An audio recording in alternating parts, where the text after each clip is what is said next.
आपको भाजपा से घिना है, आपको भाजपा से अब सवाल पूछना है, आपको भाजपा पर प्रतिबंध लगाना है, आपको भाजपा पर विरोध करना है, भाजपा से विरोध करना है, तो आप भाजपा के विरोध करिए, नहीं कि सनातन धर्म को अपमान कीजिए। बीजेपी के अगर हराना है तो आपको सनातन धर्म को अपमाना होगा और सनातन धर्म के हिसाब से चलना होगा।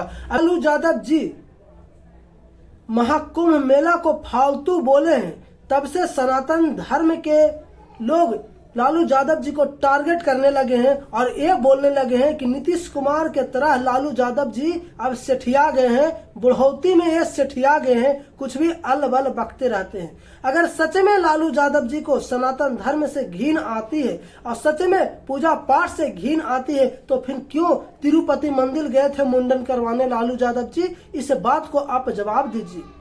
क्यों आपको बेटी मंदिले मंदिले भटकती है और भगवान से विनती करती है? इस बात को आप जवाब दीजिए। क्यों आपके बड़े बेटा तेज प्रताप यादव जी शिवलिंग को धर करके वीडियो वायरल करवाते हैं? इस बात को आप जवाब दीजिए। आपको भाजपा से घिना है, आपको भाजपा से अब सवाल पूछना है, आपको भाजपा पर प्रतिबंध लगाना है, आपको भाजपा पर विरोध करना है, भाजपा से विरोध करना है, तो आप भाजपा के विरोध करिए, नहीं कि सनातन धर्म को अपमान कीजिए। ये कोई बीजेपी नहीं बनाया है कुंभ मेला को, ये सदियों सदियों से आया है। जब से धरती पर जीव जंतु प्रकट लिए है, जब से धरती का आविष्कार हुआ है, तब से ये महाकुंभ मेला चलते आ रहा है।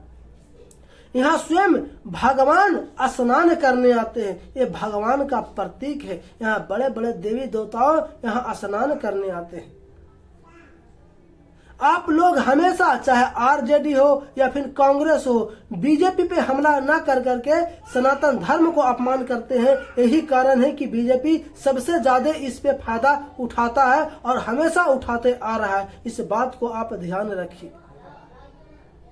बीजेपी के अगर हराना है तो आपको सनातन धर्म को अपमाना होगा और सनातन धर्म के हिसाब से चलना होगा। अभी आप देखे होंगे कि लोग जो विरोध करते थे बीजेपी के, जो मुसलमान समाज विरोध करते थे बीजेपी के, आज कम से कम 16% लोग बीजेपी के वोट दे रहे हैं, मुस्लिम संगठन के लोग वोट दे रहे हैं। आखिर ऐसा क्यों? क्योंकि बीजेपी पर अब हमेशा विश्वास जाग चुका है और बीजेपी ऐसा काम कर रहा है, हर एक धर्म के लिए, हर एक इंसान के लिए काम कर रहा है। यही कारण है कि बीजेपी हमेशा आगे बढ़ते जा रहा है और कांग्रेस और आरजेडी हमेशा जमीन के नीचे धंसता हुआ जा रहा है।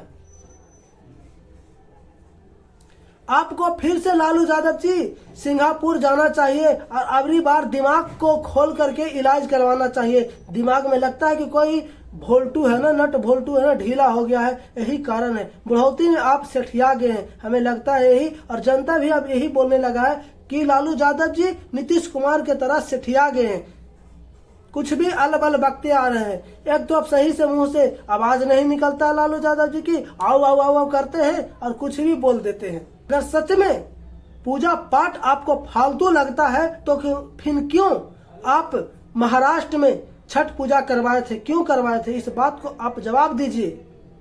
हम भी पूजा पाठ नहीं करते, हम भी परमपिता परमेश्वर विष्णु के अवतार जय ओंकार नाम भजन करते हैं, हम भी पूजा पाठ नहीं करते। इसका मतलब ये नहीं कि हम सनातन धर्म के अपमान करेंगे। हम सनातनी हैं, हम गर्व से कहते हैं हम सनातनी हैं, पर हम कभी देवता देवी को अपमान नहीं करते हैं। इस बात को आप ध्यान रखिए। और हर किसी को यही कर्तव्य होना चाहिए कि चाहे मुसलमान हो या फिर हिंदू हो या फिर अन्य कोई धर्म के लोग हो, एक दूसरे धर्म को टारगेट नहीं करना चाहिए। अपने धर्म पे हमेशा फोकस करना चाहिए, अपने धर्म को हमेशा पालन करना चाहिए। वही असली भक्त होता है भगवान के।